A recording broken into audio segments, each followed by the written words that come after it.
महायुद्ध में गुरु द्रोणाचार्य और शिष्य अर्जुन का सामना। महाभारत के युद्ध का 13वां दिन, कुरुक्षेत्र का मैदान रक्त और आहों से गूंज रहा था। आकाश में धूल और धुआं छाया था। दोनों पक्षों के योद्धा अपनी पूरी शक्ति के साथ लड़ रहे थे। परंतु उस दिन का विशेष क्षण तब आया, जब गुरु द्रोणाचार्य का सामना उनके प्रिय शिष्य अर्जुन से हुआ। यह न केवल युद्ध की एक साधारण मुठभेड़ थी, बल्कि भावनाओं, कर्तव्य और धर्म का एक गहन संघर्ष भी था। युद्ध का आरंभ। द्रोणाचार्य, जो कौरव सेना के सेनापति थे, ने अर्जुन को रोकने के लिए एक घातक योजना बनाई। उन्होंने चक्रव्यूह की रचना की, जो एक ऐसी सैन्य संरचना थी जिसे तोड़ना लगभग असंभव था। उनका उद्देश्य था कि अर्जुन को किसी भी प्रकार से व्यस्त रखा जाए ताकि जयद्रथ को सुरक्षित रखा जा सके, क्योंकि जयद्रथ ने पांडवों के पुत्र अभिमन्यु के मारे जाने में मुख्य भूमिका निभाई थी। अर्जुन ने देखा कि द्रोणाचार्य ने चक्रव्यूह का निर्माण किया है। उनके मन में गुरुदेव के प्रति सम्मान था, लेकिन धर्म और न्याय के लिए लड़ने का उनका व्रत भी अडिग था। भावनाओं का टकराव। द्रोणाचार्य और अर्जुन के बीच पहली भिड़ंत युद्ध के मैदान के मध्य हुई। अर्जुन, जो भगवान श्री कृष्ण के साथ अपने रथ पर थे, अपने गुरु के सामने नतमस्तक हुए। गुरुदेव, आज मैं आपके समक्ष खड़ा हूँ, लेकिन यह मेरा धर्म है कि मैं पांडवों और सत्य के पक्ष में लड़ूं, अर्जुन ने झुकते हुए कहा। द्रोणाचार्य ने एक क्षण के लिए अर्जुन की ओर देखा। उनके हृदय में एक पिता जैसा स्नेह उमड़ा। लेकिन उसी क्षण उन्होंने अपना कर्तव्य याद किया। पुत्र अर्जुन, ये युद्ध धर्म और अधर्म के बीच नहीं, बल्कि कर्तव्य और संबंधों के बीच है। यदि तुम मेरी राह में आए, तो मैं तुम्हें नहीं छोड़ूंगा। युद्ध की शुरुआत। दोनों ने अपने धनुष उठाए। अर्जुन ने अपने गांडीव से बाणों की वर्षा की, जिसे द्रोणाचार्य ने अपनी अद्भुत कौशल से विफल कर दिया।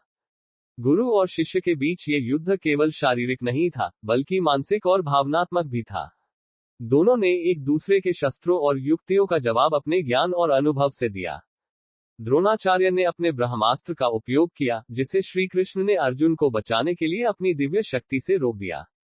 अर्जुन ने अपनी अग्नि शक्ति से द्रोणाचार्य के रथ को जला दिया, लेकिन द्रोणाचार्य अपनी योग्यता और कौशल से बच निकले। कुरुक्षेत्र का शोर। युद्धभूमि के चारों ओर सैनिकों का कोलाहल था। हर योद्धा रुककर इस अद्भुत युद्ध को देख रहा था। गुरु और शिष्य के बीच ऐसा युद्ध पहले कभी नहीं देखा गया था। दोनों की शक्तियां इतनी समान थीं कि कोई यह निर्णय नहीं कर पा रहा था कि विजयी कौन होगा।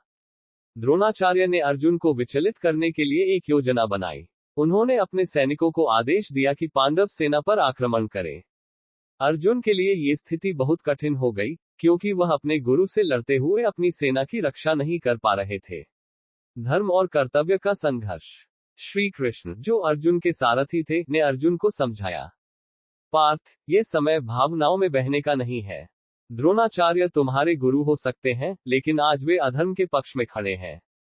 तुम्हारा कर्तव्य सत्य और धर्म की रक्षा करना है। अर्जुन ने अपने विचारों को संयमित किया और पूरी शक्ति के साथ अपने गुरु का सामना किया। द्रोणाचार्य ने अर्जुन की इस दृढ़ता को देखा और उनकी आंखों में गर्व की झलक आई। तुमने वास्तव में ये सिद्ध कर दिया, अर्जुन, कि तुम मेरे सबसे योग्य शिष्य हो। लेकिन याद रखो, ये युद्ध है, और मैं तुम्हें रोकने के लिए हर संभव प्रयास करूंगा। युद्ध का चरम। द्रोणाचार्य ने एक आखिरी प्रयास किया। उन्होंने एक दिव्यास्त्र का प्रयोग किया, जिसे रोकने के लिए अर्जुन ने अपने समस्त ज्ञान का उपयोग किया। दोनों ओर से तेजस्वी बाणों की बौछार हो रही थी। यह ऐसा प्रतीत हो रहा था मानो आकाश में बिजली चमक रही हो।